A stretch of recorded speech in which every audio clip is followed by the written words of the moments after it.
Green tea 5 days weight gain சேலஞ்சில் இன்றைக்கி day 4. டே 1 டே 2ல் நான் என்ன சொல்லியிருந்தேன் அப்படின்னா க்ரீன் டீ எடுத்துகிட்டு என்னோடய வெயிட்டை வந்து கூட்டி காமிக்கன்னு சொல்லியிருந்தேன். வெயிட்டையும் கூட்டி காமிச்சிருந்தேன். டே 3ல் நான் என்ன சொல்லியிருந்தேன் அப்படின்னா க்ரீன் டீ மாதிரி எந்த சப்ளிமெண்ட்டுமே யூஸ் பண்ணாமல் என்னோடய வெயிட்டை வந்து குறைக்கன்னு சொல்லியிருந்தேன். வெயிட்டையும் குறைச்சி காமிச்சிருந்தேன். அந்த வீடியோ ஆல்ரெடி அப்லோட் பண்ணிட்டேன். டே 1 டே 2 டே 3ல் எந்தெந்த ஃபுட்ஸ்லாம் எடுத்தாங்கிறதே நான் ஆல்ரெடி அதில் மென்ஷன் பண்ணியிருப்பேன், பார்த்துக்கோங்க. ஸோ என்னோடய ஃபுட் இன்டேக்கை பொறுத்து தான் என்னோடய வெயிட் வந்து வேரி ஆகிருது, நீங்கள் பார்க்கலாம். டே 4ல் என்ன பண்ண போகிறேன் அப்படின்னா க்ரீன் டீ எடுத்துகிட்டு என்னோடய வெயிட்டை வந்து கூட்ட போகிறேன். ஸோ டே 4ல் ஸ்டார்டிங் வெயிட் பார்த்தீங்க அப்படின்னா 68.65 இருந்துச்சு. ஸோ அன்றைக்கி எனக்கு ஒர்க் அவுட் கிளாஸ் எதுவுமே கிடையாது. டேரெக்டாக வெளியே போய் டீயும் வடையும் சாப்பிட்டேன். சாப்பிட்டு முடிச்சுட்டு நேராக வீட்டுக்கு வந்துட்டு கொஞ்ச நேரம் கழித்து பால் மட்டும் ஒரு கிளாஸில் குடித்தேன். குடிச்சு முடிச்சுட்டு பிரேக்ஃபாஸ்ட் பார்த்தீங்கன்னா சப்பாத்தி சாப்பிட்டேன். சப்பாத்தி சாப்பிட்டு 3 ஆம்லேட் சேர்த்து மொத்தமாக சாப்பிட்டுட்டு கொஞ்சம் கேப் போட்டுட்டு கொஞ்ச நேரம் கழித்து வந்து மார்னிங் குடிக்க வேண்டிய க்ரீன் டீ வந்து குடிச்சிட்டேன்.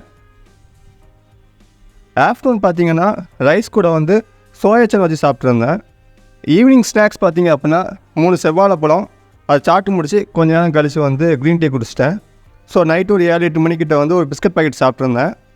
சாப்பிட்டு முடிச்சுட்டு நைட்டு ஒரு 10 மணிக்கிட்ட நைட்டு சாப்பிட வேண்டிய சாப்பாடு ரெகுலராக ரைஸும் சோயா சங்கும் மதியம் உள்ள அதே சாப்பாடு தான் அப்படியே சாப்பிட்டுட்டேன். நெக்ஸ்ட் டே மார்னிங் என்னோடய வெயிட்டை செக் பண்ணி பார்க்க 70 கிலோ இருக்குது. ஸோ வெயிட் வந்து கூடி இருக்குது. இத்தனைக்கும் நான் க்ரீன் டீ எடுத்திருக்கேன். ஓகேவா? ஸோ எந்த சப்ளிமெண்ட்டுமே உங்கள் வெயிட்டை கூட்டவும் குறைக்கவும் சப்போர்ட்டாக பெருசாக இருக்காது. நீங்கள் உங்கள் ஃபுட் இன்டேக் மட்டும்தான் அதில் மேஜர் ரோலாக இருக்கும். ஸோ சப்ளிமெண்ட்டை நம்பி ஏமாறாதீங்க. டே 5ல் வந்து அதே மாதிரி க்ரீன் டீ எடுத்து என்னோடய வெயிட்டை கூட்டி காமிக்க நெக்ஸ்ட் வீடியோவில் பார்க்கலாம். பாய்.